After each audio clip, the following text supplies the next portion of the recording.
Hello. Hello, everybody. Today, I scheduled for me, it's 3 p.m. Stream. And everybody was like, wait a second, it's too early. Because for me, it's 3 p.m. Well, now it's 4 p.m. But everybody was upset. So I pushed it back an hour. So now other people are upset. People are taking turns being. There was like a no win, right? Oh well. Uh, how are y'all doing? Today's Friday. Um, there's one thing I'd like to say up front. Um, is that next week might be a nightmare for me personally, especially the beginning of the week. It might get better as the week goes on, but um, Monday especially might be really bad, and I don't even know if I'm going to be able to do a map update on Monday. I'm going to try to. It's definitely not going to be as good as usual. Um, but on Tuesday, I have no idea. There might not be a stream on Tuesday. On Wednesday, hopefully back to normal. Uh, but yeah, so next week, not great. Especially Monday. Especially Monday. Tuesday might be better. Monday's going to be bad. So there might not be a map update. Well, I'm going to try really hard. But I might not even be able to start until the night. And then it's like 14 hours of work starting at like 6 p.m. Not great. And I might also not be able to do anything on Tuesday. It depends. We'll see.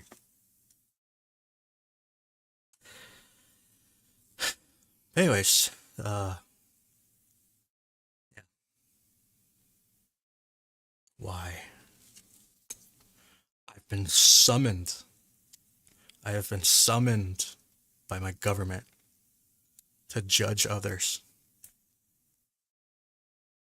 They want me to judge them.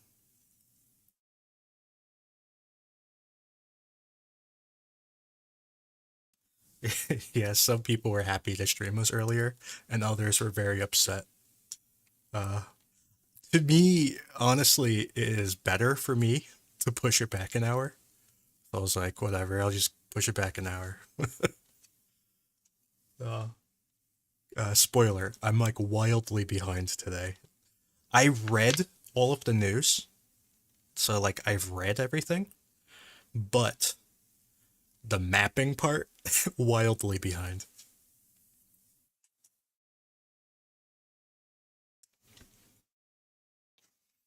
Uh,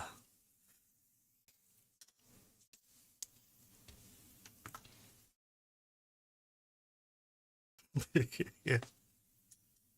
Nope, I'm not judging by say. Well, maybe. I guess I don't know. Maybe it is Satan. I don't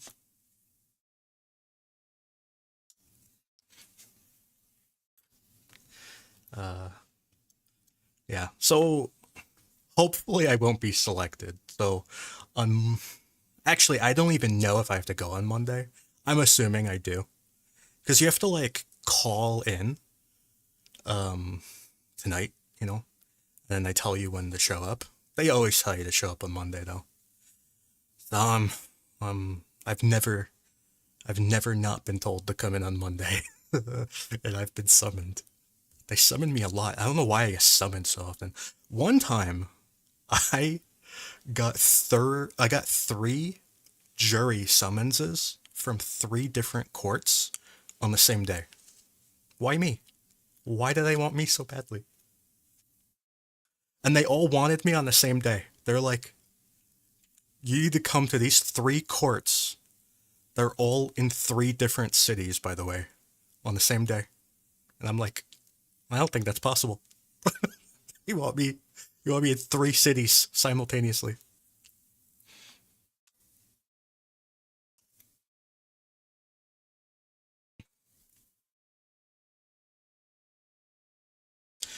Maybe they won't need me.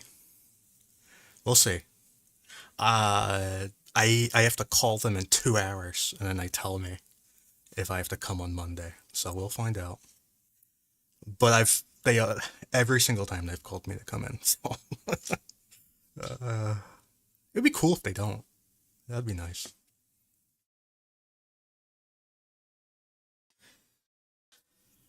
Yeah, whenever I get called in for jury duty, I just my strategy is to show up with my New York accent dialed up to like 13, and I just act like a loud-mouthed New Yorker, and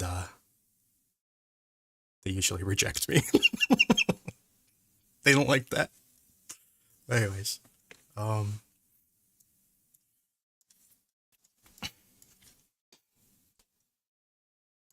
so I'm on a random date because I was just going back in time for no reason. But yeah. So there's two main topics I want to talk about today, and those topics include um, what I see as the general strategy that Russia is doing in Donetsk or Donbass, whatever you want to call it. It's just the southern part of Donetsk Oblast. And I also want to talk a bit about what's going on in along the Dnipro, especially in Krynky. So those are the two topics today. This is going to be more of an opinion based stream, not so much facts. Okay, so just to go through the basic map changes, because I'll just get that out of the way because there's not much to be honest. But and I'm going to talk about most of the real map change in more depth at the end. Um, so one of the bigger areas of map change lately is coming around the Kupiansk area, where Russia has been somewhat active around Personal Trevneva. They've been doing all sorts of things over here, and I stated in the last stream that there was this video that I barely had time to watch, and I've rewatched it a number of times, and I just want to state for the record, I understand it just as well now as I did back then, which is to say not at all. So Russia has done numerous attacks here that very much confuse me. It makes me think that Russia controls even less than I give them credit for, but who knows? But the main point here is that I didn't really, and I've stated this for months now that I don't really get much good information from here, and recently there's been more information coming from here, and the information I'm getting leaves me just as confused now as back when I knew nothing. So knowing nothing was just as confusing as seeing all these videos. So uh, the long story short is I know that Ukraine isn't here, and I'm pretty sure Ukraine is here, and everywhere in between I have no idea. And similarly, I know Russia controls like here, and I think they control here, but I know they don't control there.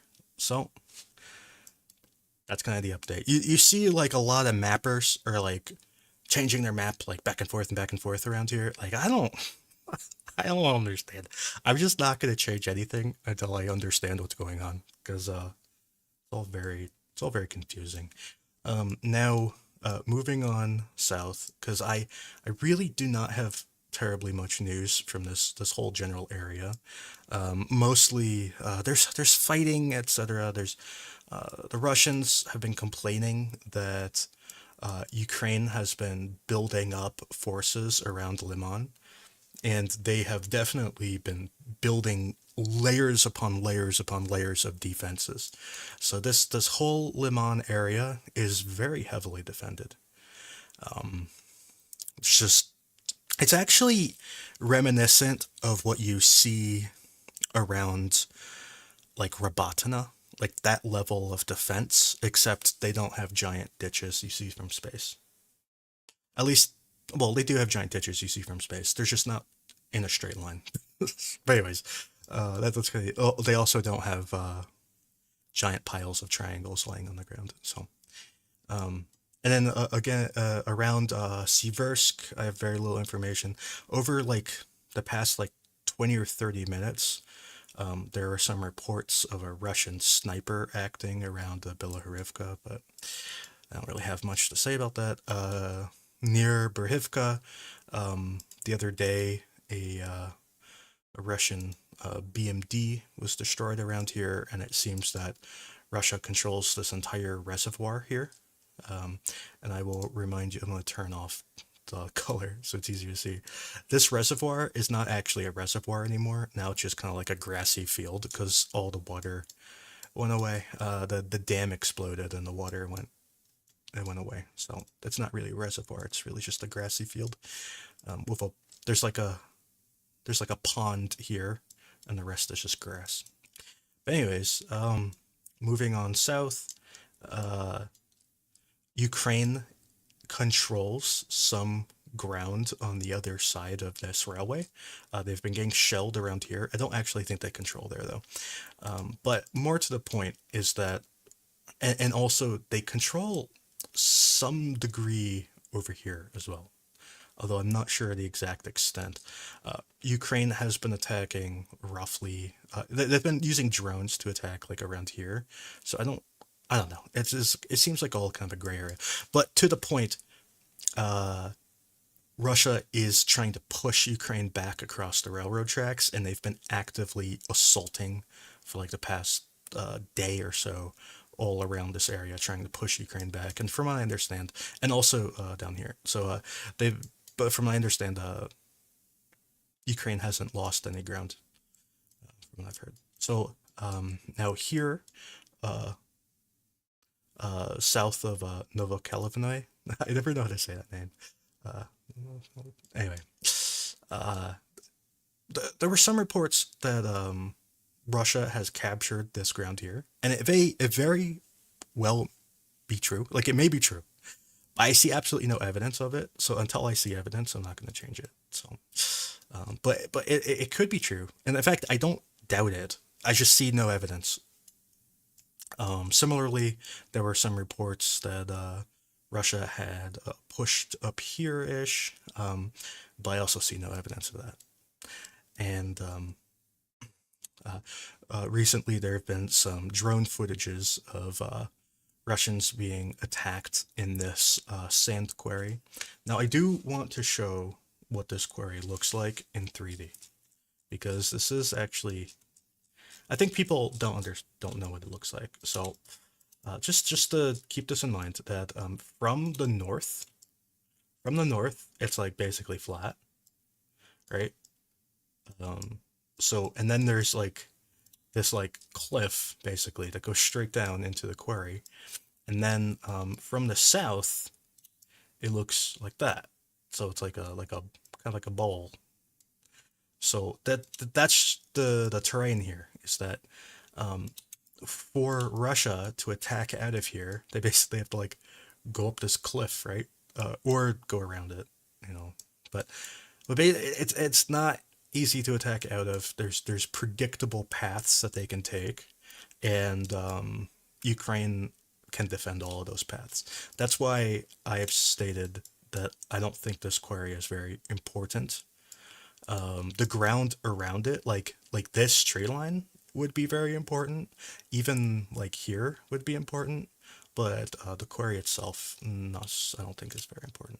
And this the same is basically true about this place over here, which is the same thing. It's it's flat on this side, and then there's like a cliff that goes down. So it's the same issue for both of them. There's predictable paths out, and it's easier to defend for that reason. So, or defend from the north. It's hard to attack north from there. It's These are really kind of set up to attack south, just by the topography of the area. So, anyways, so that's kind of that. I have finally marked this as Russian controlled. It has been getting shelled by Ukrainian forces. I had this as a gray area for a very long time. I even had this part as Ukrainian controlled. I had it as a gray area because Russia was moving through it. They're always moving through it, but they were never sticking around. But now they appear to be sticking around. So that's that. I'm going to get to this whole attack in a minute. Here, Russia successfully assaulted north, and they've taken this little foresty area here. You can click here and watch the video. The video is incredibly depressing. It's let me just say why it's depressing. It's depressing because it shows what modern combat is with drones, and that's not something I think a lot of people understand. Um, so the combat here, just to briefly describe it, what they're doing in the video is they walk up to a trench and they stand around the trench like chucking grenades into it. They force the defenders into a spot in the trench, and then they hit that spot with FPV drones over and over again. The defenders have to split up because of the FPV drones, and then they grenade them back into that spot again, and then they hit it with FPV drones, and they just keep doing it over and over again. So that's why it's depressing to watch. Anyways, uh, yeah, there's not much change there. We talked about this change last time. Not super interesting. So I'm just kind of going through the changes, and that's it because we're going to get into that more detail in a moment. So those are all of the major changes. So if you're just here to hear the major changes, those are the major changes. So now I kind of want to talk about two topics. The first topic is what I see as the strategy that Russia is employing around Donetsk, because I don't really see this as a battle for Avdiivka. And recently, what we saw yesterday, I don't see as a battle for Vuhledar. Most notably because it wasn't even in Vuhledar; it was over here. But I don't think Russia is going for Avdiivka or Vuhledar or Marinka. I think Russia's strategy here is a major breakthrough. I think what they're going for is a breakthrough. And I wanted to describe what I'm seeing and what I see other people describing from their perspective as well. So what I see Russia doing right now is that they are taking turns attacking different places. So they might attack here one day and force Ukraine to defend like there. The next day they might attack here. The next day they might attack like over here. So they are jumping around. I have a green screen. Maybe I should use it. Oh boy, I did not prepare. Uh, this is. Oop, give me a second. Let me activate my green screen, which is currently pink. Currently have a pink screen. Pink screens don't work as well as green screens. Where is my green screen? Okay, there it is.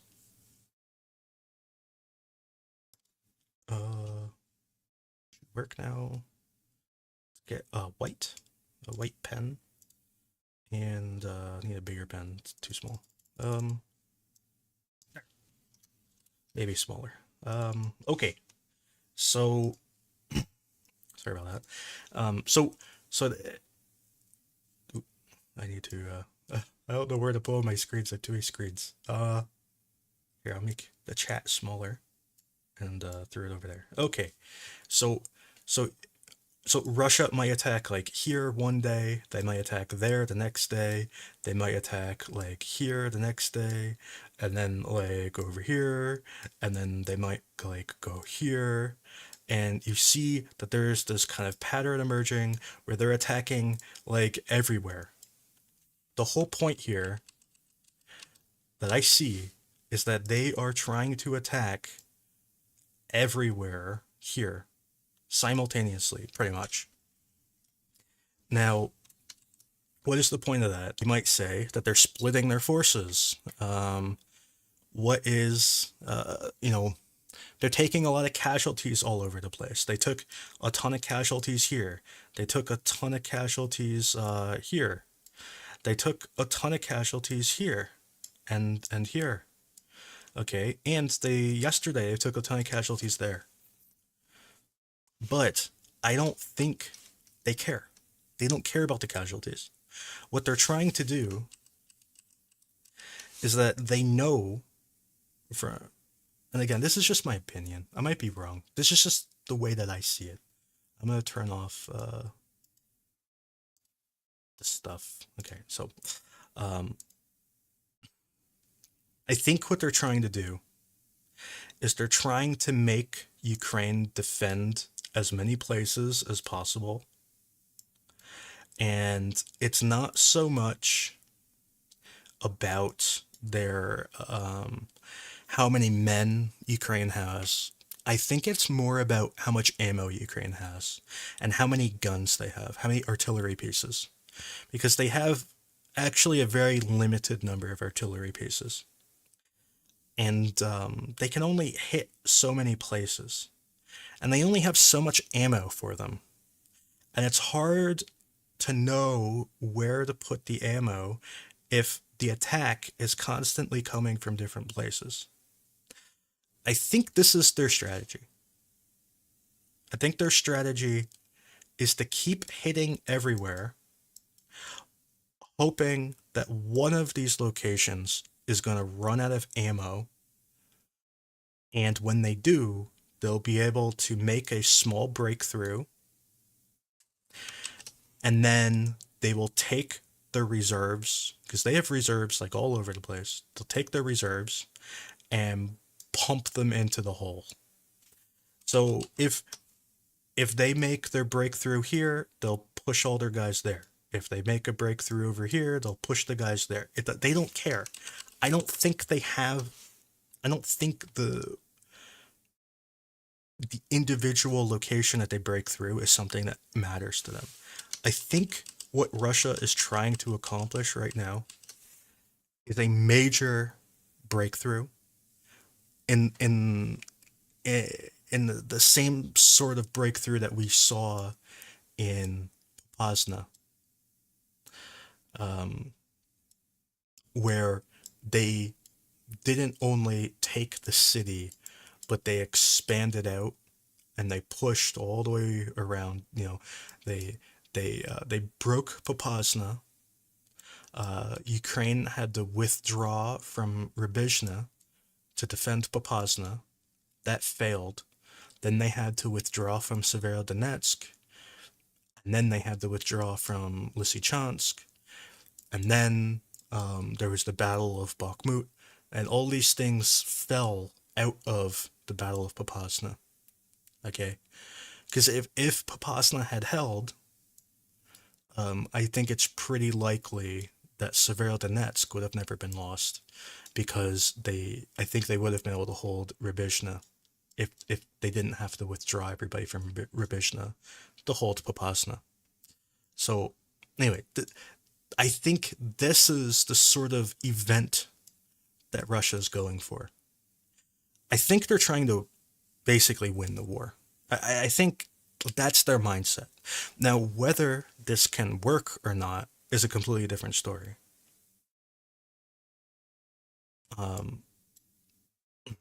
Now, why would they attempt this strategy? Because the defense here, the defense around Avdiivka is very much weakened.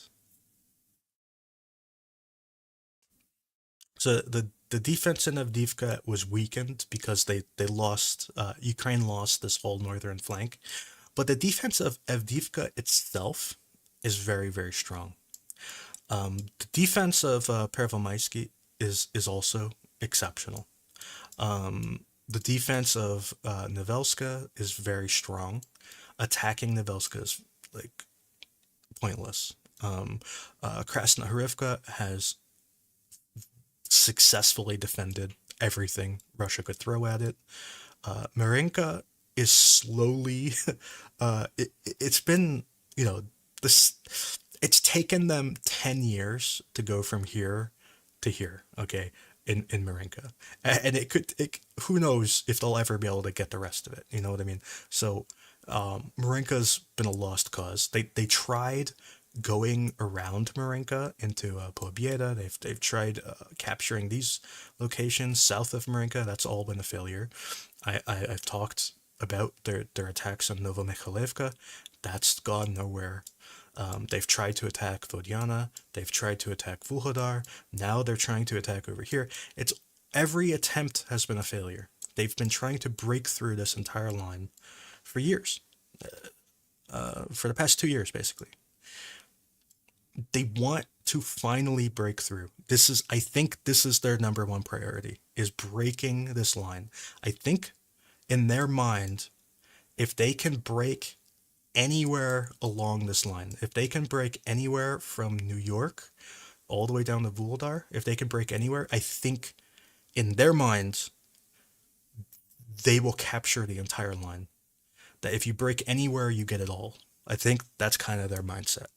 So if you can get through, this part of Novomikhailivka and you get to Konstantinivka, then you can attack Pobieda and Marinka from the rear. And you can go south and get Vuhledar from the rear. Or if you were to take Avdiivka, you could roll up the flank and get Krasnohorivka and Marinka from the north. So I think this is really what they're going for.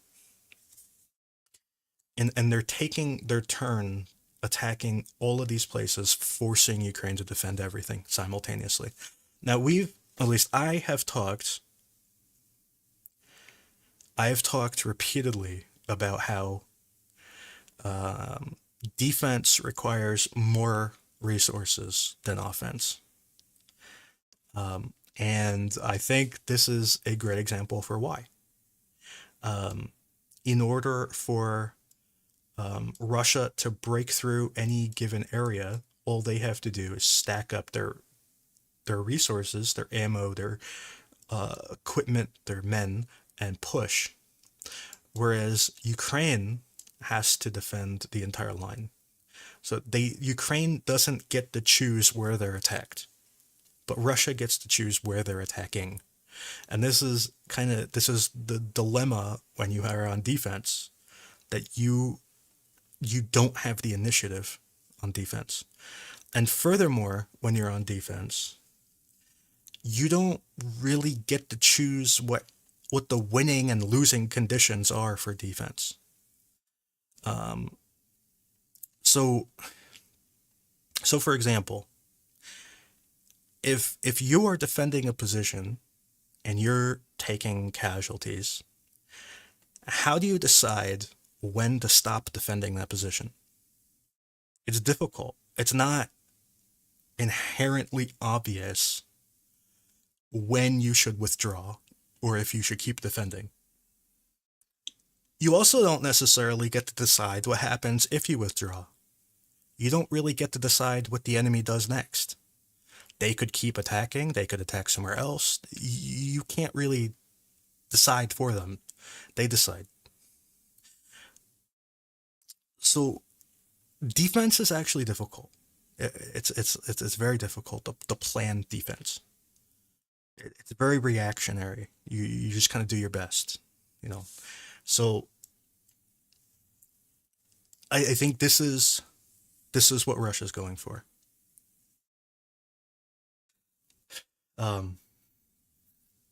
Yeah, and even if you like, and going back to the defender, it's hard to evaluate whether you've won or lost on defense.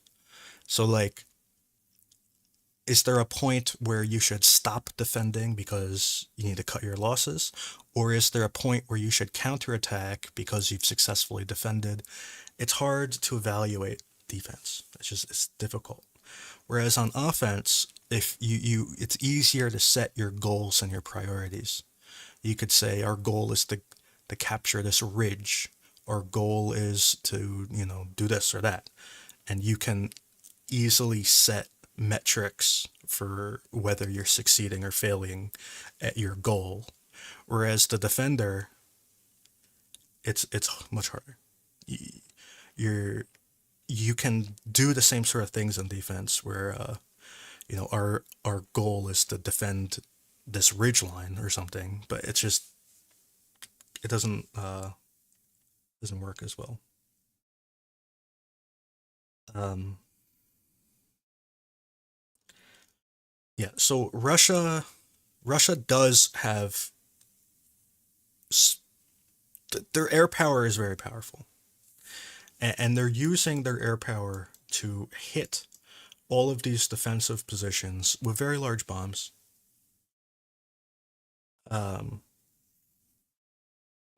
okay, so they the bombs that they're dropping are very large. They can cause all sorts of damage to your body. They can scramble your brain. They can give you, concussions.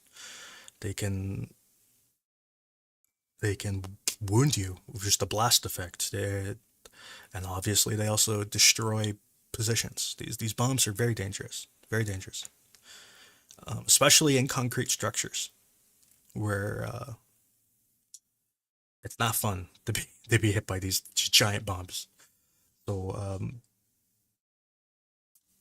so hitting all these areas with these giant bombs, it gives Russia a significant edge, and they can pulverize and destroy entire parts of the city.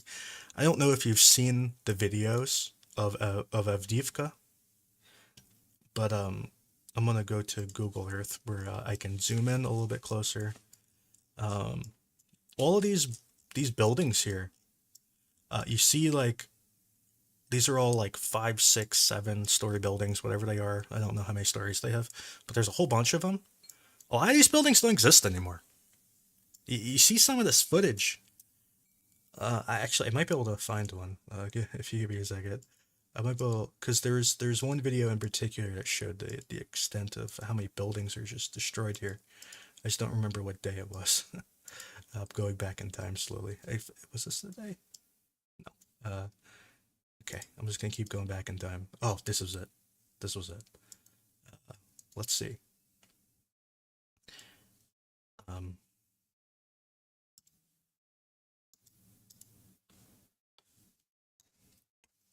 but you could see it isn't necessarily obvious. Well, first you can see that they just knocked down this building. Basically, you can see the bombs falling, but I believe in this video one of these buildings collapses.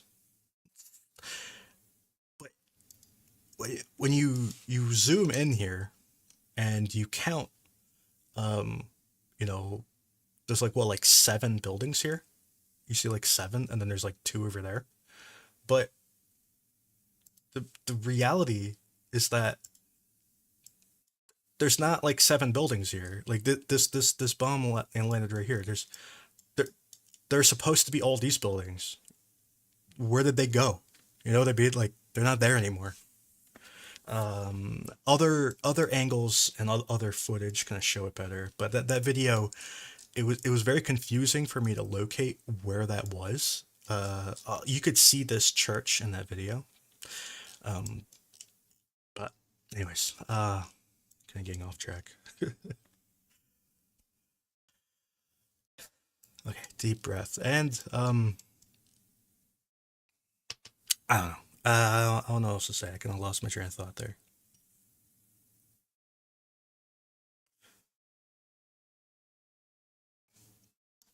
Anyways, one of the reasons Russia is behaving this way, attacking in all of these different locations, taking turns, is that they don't necessarily have the numbers of troops it takes to force their way through a position.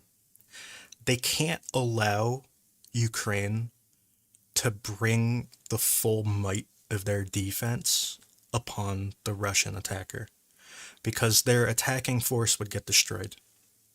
So if they were to just attack Avdiivka, like if they were to just attack here, I have very little doubt that they would win, that Russia would win, that they would take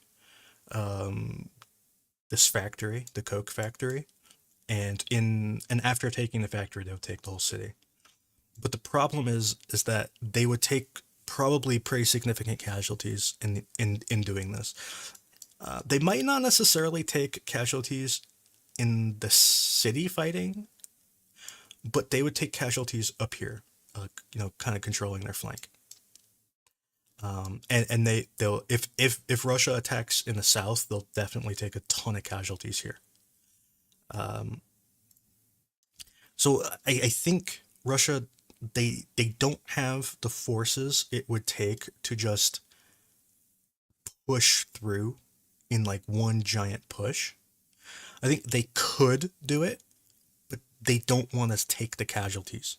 So I think what they're trying to do instead is attack all over the place to stretch out the Ukrainian defenders and hope that if they keep this up for long enough, somewhere will break and then they'll exploit it.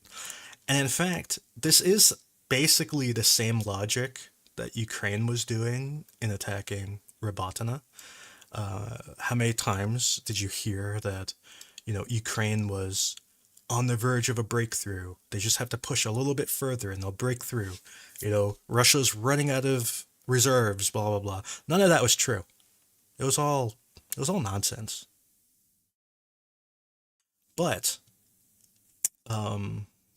so Russia was never running out of reserves. They were never running out of men. They were never running out of ammo or whatever. It was all nonsense. But would the same be true for a Ukrainian defense here? I'm not sure.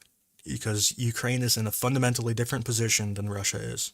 Ukraine has fewer men, and they have less ammo, and they have fewer guns.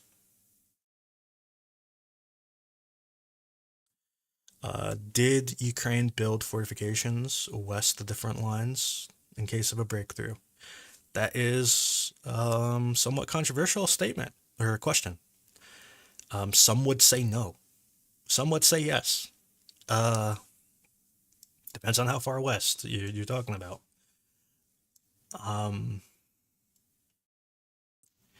You see many Ukrainian sources right now are saying that Ukraine has not sufficiently defended this northern flank. I don't actually know what the answer is, and I don't really know how to judge it either way. So I don't have a real opinion on this. I'm just kind of like telling you what other people are saying. So in the opinions of a few relatively smart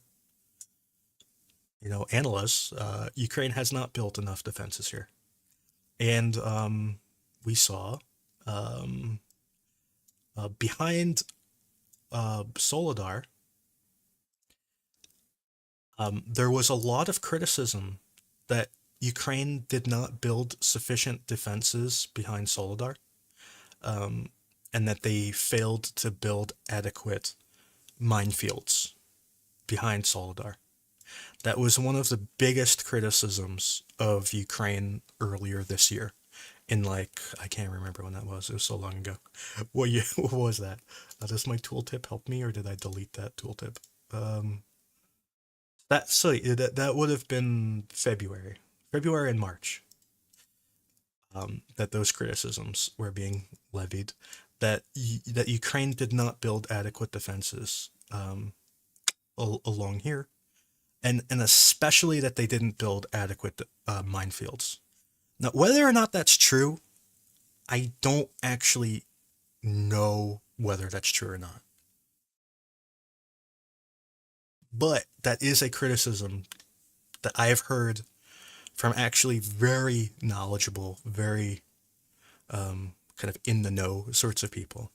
Now they could be wrong just because they know a lot of things doesn't mean they know this. So, but anyways, that is a criticism that they did not have the defenses necessary behind Solidar. That many believed that this northern line was defendable if those defenses were built, and failing that, they believed that there should have been minefields just to the west to slow down a Russian assault so they wouldn't get this far. So and then close off the city. So that was a big criticism, and I'm seeing the same criticism being thrown about this area to the north of Avdiivka. Now, whether or not it's true, I don't know. I don't know, but it's the same criticisms coming from honestly the same people.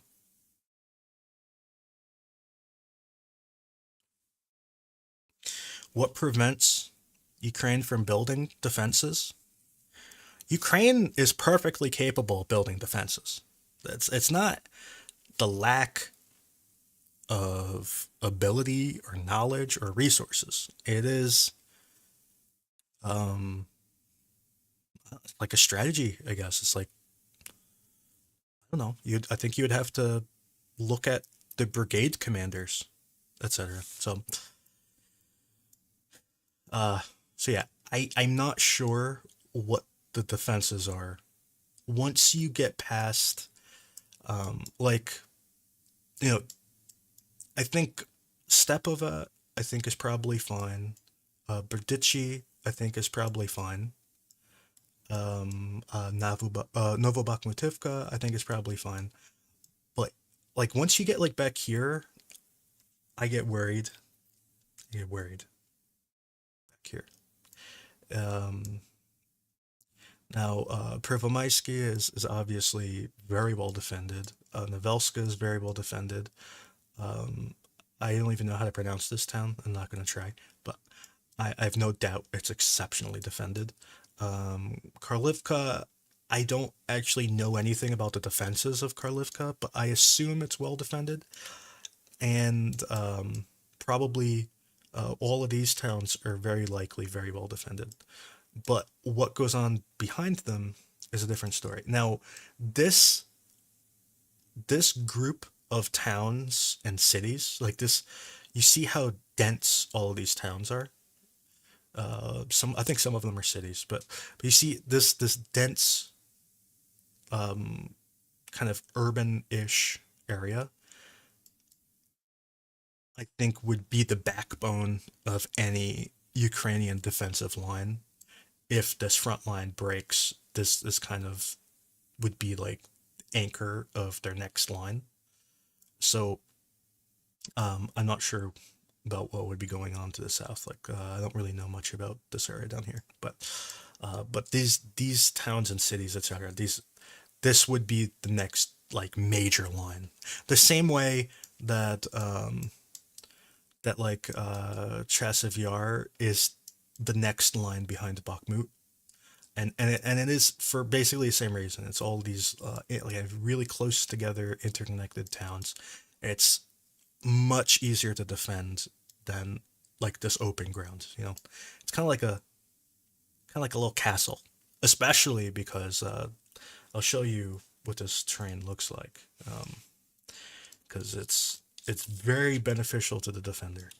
It's they get you get the high ground, you get the high ground with a river basically surrounding you, and you get a ton of hills, the hills that you can use and hide behind, and you get the kind of the back sides of these hills in your favor.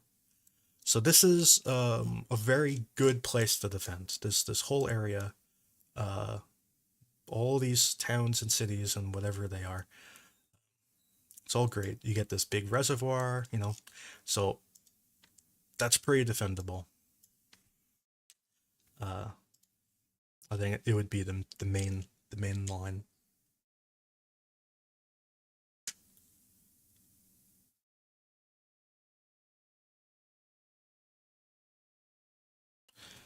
Yeah. Anyways, so that's more or less all I wanted to say about Avdiivka. Now we can talk a little bit about this assault yesterday. I turned off all my things. I should turn them back on. Okay. So there's this assault yesterday out of Mikilska where they attacked kind of this way.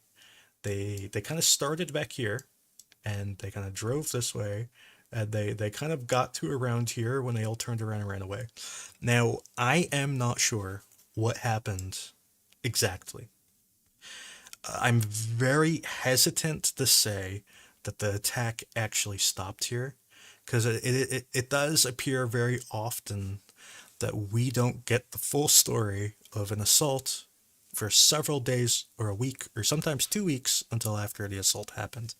It could be that this assault was, I don't know, maybe it was 3 times bigger than depicted, and we saw like 1/3 of it get destroyed, and the other 2/3, maybe they went up here or over there. I'm not sure. But what we saw happen is that there were a number of vehicles kind of going up like that and kind of over here, and they were kind of going back and forth. And we saw this T-72 catastrophically exploded. We saw, I think we identified this as a T-72B or a B3. Anyways, this was abandoned. A BMP-1 destroyed. We saw a BMP-2. I think this is a BMP-2. We couldn't decide whether this was a 1 or a 2, but either way, it's abandoned. We have an MTLB right here, destroyed. We have a BMP-2 destroyed. We have a BMP-2 destroyed there. We have a T-72 B3M destroyed. We have a T-80 BV with the mine plow destroyed. And we have a T-72 B3M abandoned. So that is this assault here. It didn't go well. It did not go well for them. And in addition, there was this absolutely gigantic explosion. Now, we have no clue what exploded. So, who knows what that is? I'm sure we'll find out eventually, but as of now, we don't. So that is this assault. Now, what exactly was the goal of this assault? I'm not entirely positive. As I've stated so many times in the past, we see Ukraine has either been attacking and getting more ground here, or they've just always been there and we didn't know. So either way, Ukraine appears to control most of these tree lines, and they could control all the way down to there. I'm not sure. And notice how they control actually very close, very, very close to where this assault was. It's possible that this assault was on this tree line. It's possible the assault was on this tree line. Not sure. I don't know. We don't have the full footage of what actually happened, and we don't know what the true result of this assault was because we don't have the full vision.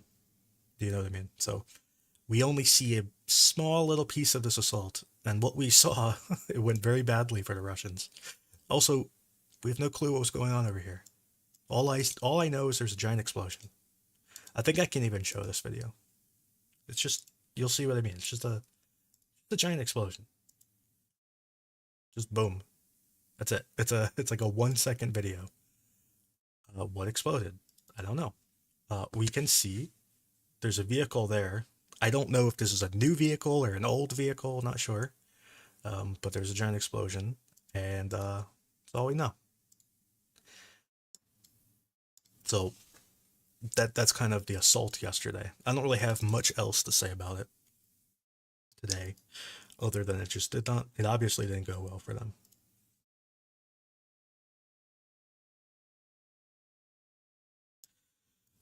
Okay, so that is the topic 1 that I wanted to talk about. Now there's another topic I wanted to talk about. Now it is what is going on in Krynky. Wait a second. I'm confused. I was so confused. Oh, okay, never mind. Um, okay. So over the past few days, we've seen first, there was this Ukrainian infantry squad that was moving through the town. They were moving kind of thusly, or this way. Which way were they moving? Uh, Whatever. Anyway, they're moving through the town, and that was interesting. So, um, but they were moving in an area where we knew Ukraine already was. Um, Similarly, the same day we saw BTR 82A destroyed, a BTR 82A destroyed. Um, that was different. Another BTR 82A destroyed, and a BTR 82A, and a BTR 80, and a loaf. So that was all from one video. But basically, what we see happening here, and this is kind of a running theme, is that Ukraine is using their drones and to a lesser extent their artillery to control this main road into Krynky. And if we see yesterday, we saw a BTR 82 destroyed, a BTR 82A destroyed, a BTR 82A destroyed. Those were some minivans and stuff. And over here is another BTR 82A destroyed. So they are destroying a lot of vehicles every single day. And there were more today too. I just haven't mapped them yet. So they're controlling this road. So this road appears to be the main road into the area, and then they kind of drive down to Krynky. And I don't know what they're doing in Krynky. These vehicles, this one that was destroyed here, it was driving down the road at full speed and shooting north. And then it got hit by a drone and then like crashed into a tree and then they blew it up. So yeah, they're using their drone power as kind of an air power, sort of, to control this main road. And meanwhile, it appears that Ukraine is in. They may control this part of the town. Now, the reason we say that is because Russia is very heavily shelling it day after day with TOS. So we have 2 days in a row of heavy TOS bombardment. So these are thermobaric rockets that are extremely deadly. And we also saw today, I definitely can't show this video, but basically we see a Russian squad. They are running this way, and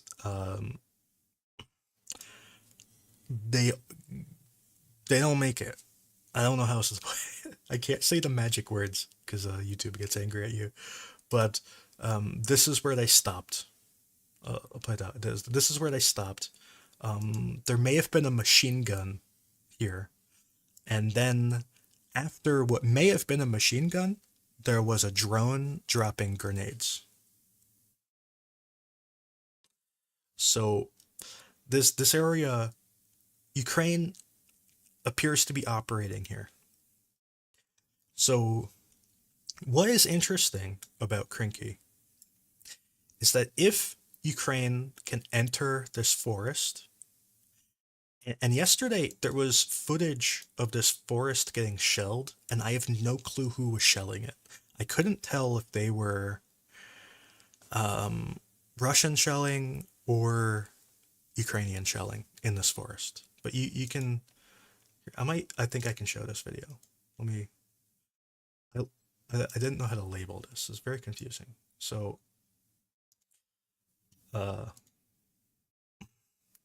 you see that this forest is getting shelled.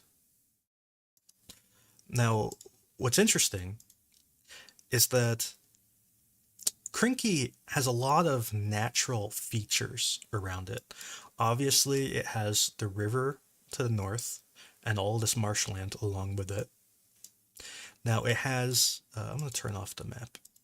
Okay, so, and I'll turn off that too. Okay, so it has this forest here, and the forest kind of wraps all the way around. and it has this river to the north, and it has this very skinny road going through it. And this road is kind of under drone fire control. So this is all very interesting. If Ukraine is capable of taking the middle of this town, which apparently they've done more or less, like they've made it very difficult for Russia to operate here. If they can take the middle of this town and get into this forest and set up in this forest, it could be very difficult for Russia to kick them back out.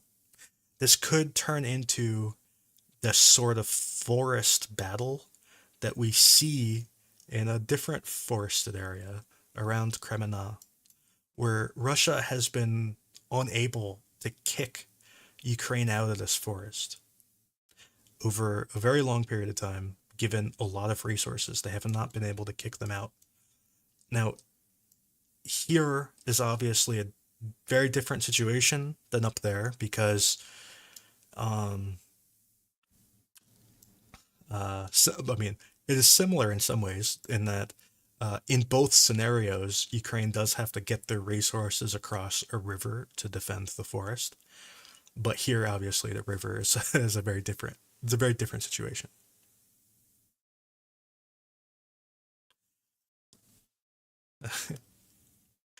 I don't like water words. Okay, water words are bad.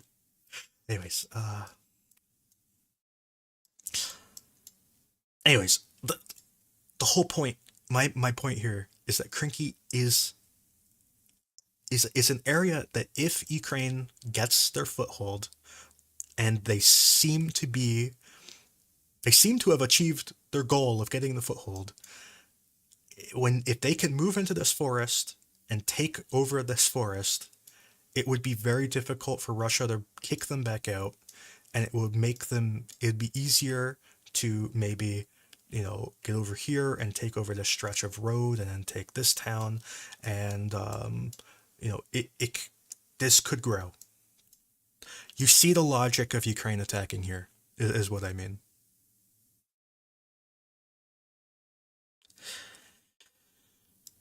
um I hope that makes sense.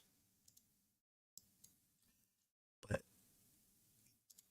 I marked this forest as a contested area based on the shelling. I don't know whose shelling this is. So this contested area is based on that shelling.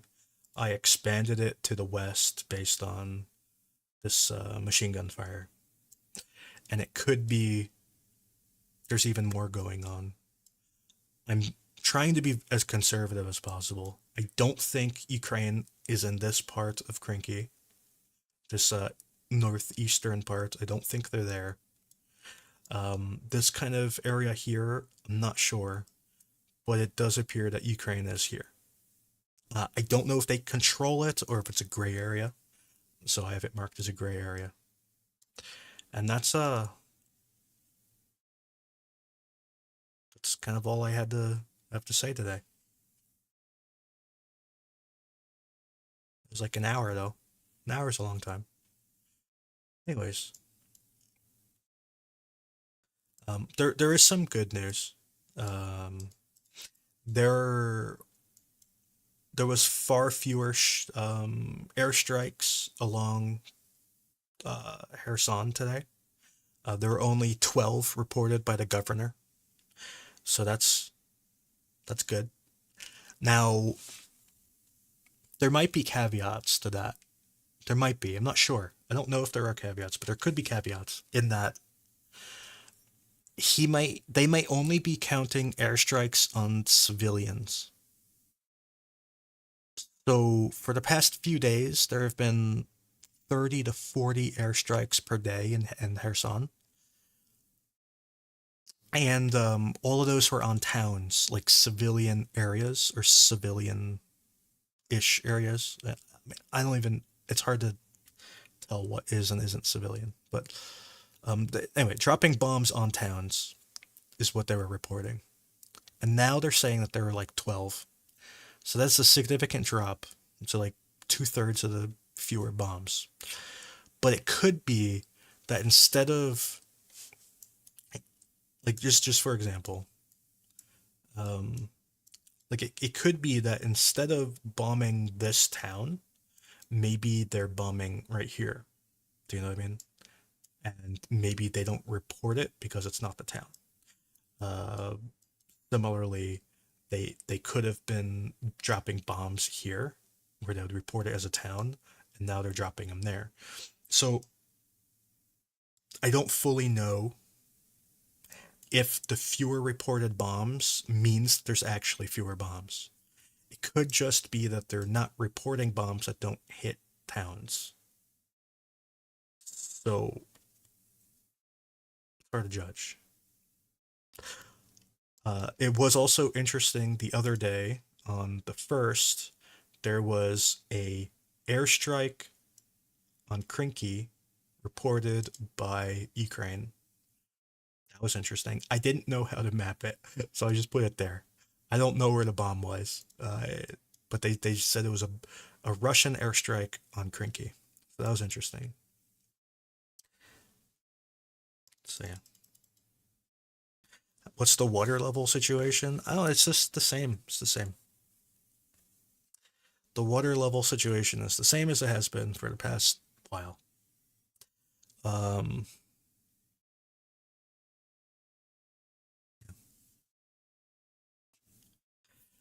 one thing of note is that the I read a report from a Marine yesterday. Um, he was talking about how difficult it is to have any sort of defense on these islands because he said if you try to dig a trench or a foxhole or whatever, your first shovel is dirt and the next shovel is water. So that's kind of the situation. It's like you have a few centimeters of dirt to work with to build your foxhole, and below that just water, like mud, like watery mud. The islands, they're not suitable for defensive structures. Like you would have to put poured concrete there, basically. And the Russians have been building poured concrete defenses, but Ukraine is attacking, so it's kind of a bring your own poured concrete defense situation, and they're heavy. Uh,